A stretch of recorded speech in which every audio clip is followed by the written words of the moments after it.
Hello, friends. Bonjour les amis. Saviez-vous que le sabbat 19 septembre est un jour très important pour près de 2 millions de jeunes dans le monde? Il s'agit de la Journée mondiale des explorateurs. Une journée consacrée chaque année à la mise en valeur des jeunes qui s'engagent dans les explorateurs. Les explorateurs font officiellement partie du département de la jeunesse de l'Église adventiste du 7e jour depuis 1950. Cette année, nous célébrons 75 ans d'explorateurs dans le monde entier. Un programme spécial en ligne à l'occasion de la Journée mondiale des explorateurs sera diffusé en direct dans le monde entier ce jour-là sur la page Facebook du département de la jeunesse de la Conférence générale. Pour plus d'informations, visitez le site web youth.adventist.org. Au cas où vous ne connaîtriez pas les explorateurs, cette organisation de jeunes adventistes s'adresse aux jeunes de 10 à 15 ans et présente des programmes pleins d'actions, d'aventures, de défis et d'activités de groupe, toujours avec une forte composante spirituelle.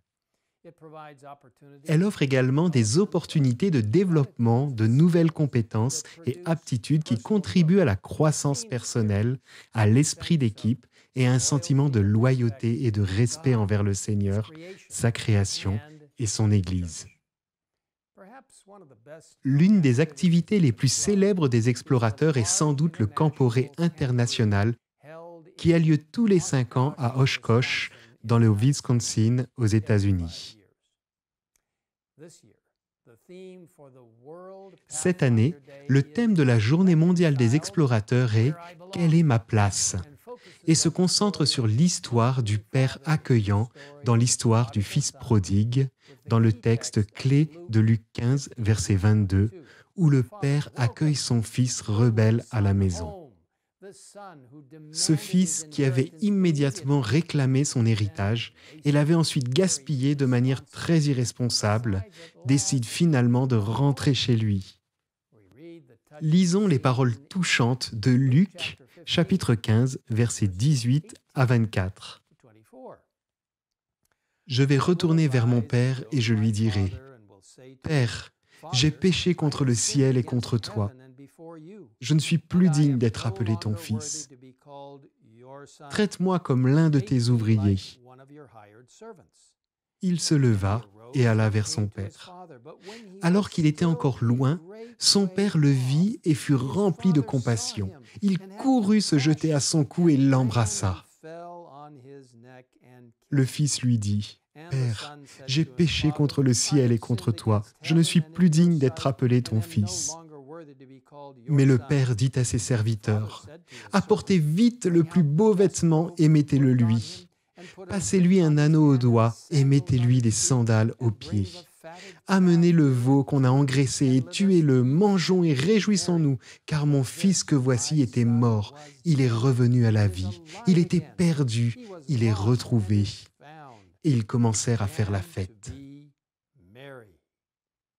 Quelle belle histoire pour nous tous, jeunes et moins jeunes.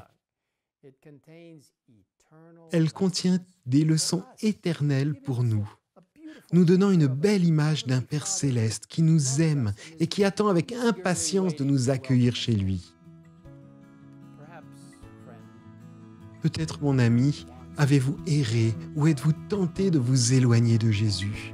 Peut-être avez-vous l'impression d'être allé trop loin pour faire marche arrière.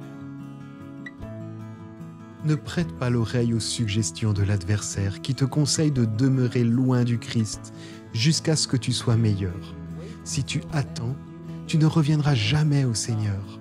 Quelle belle citation tirée de Les paraboles de Jésus. Lève-toi, va vers ton Père, il accourra très loin à ta rencontre. Si tu fais ne serait-ce qu'un pas sur le chemin de la repentance, il te serrera dans ses bras avec un amour infini.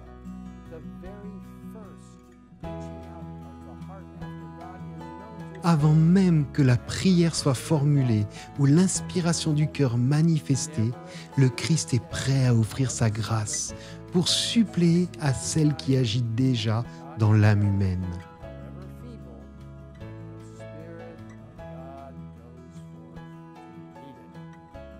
Quelle belle promesse! Et vous savez, cette histoire émouvante parle aussi à nos cœurs. En accueillant à nouveau ceux qui se sont égarés, nos cœurs aspirent-ils à ceux qui ont peut-être grandi dans l'Église et qui ont peut-être participé aux activités des explorateurs et à d'autres activités de la jeunesse, mais qui se sont égarés d'une manière ou d'une autre? Passons-nous du temps à genoux pour ces jeunes, à supplier le Seigneur de les ramener? Trouvons-nous des moyens de leur tendre la main, de leur faire savoir que nous nous soucions d'eux et qu'ils nous manquent? Et lorsqu'ils reviennent, les accueillons-nous les bras ouverts? Nous pouvons tirer de nombreuses leçons de cette parabole. Prenons à cœur le merveilleux thème de la Journée mondiale des explorateurs de cette année. Quelle est ma place?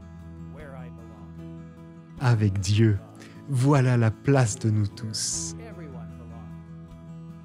Dans Jean 14, versets 1 à 3,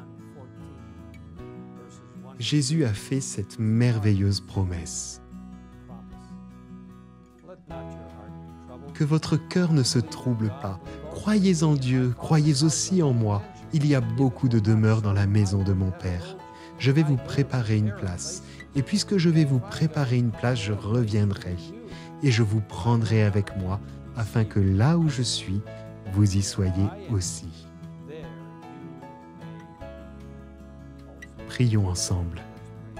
Père Céleste, nous te remercions pour la merveilleuse promesse que tu nous prépares une place et que tu nous reconnaîtras même de loin, avant même que nous rentrions chez nous. Merci de nous bénir, de nous faire venir en ta présence. Seigneur, bénis nos explorateurs, bénis les chefs de nos explorateurs, bénis les membres de notre Église qui encouragent les explorateurs. Et Seigneur, bénis ces jeunes qui pourraient s'être éloignés de toi. Il peut même s'agir de personnes plus âgées qui, à un moment donné, ont eu un lien avec l'Église et les explorateurs, pour ensuite décider de quitter ton bercail. Ramène-les, Seigneur, et aide-nous à entrer en contact avec eux et à les encourager. Merci, Seigneur, pour ces merveilleuses promesses de ton amour éternel pour chacun de nous. Nous nous réjouissons de nous retrouver au ciel avec toi pour ne plus jamais être séparés. Nous te le demandons au nom de Jésus. Amen.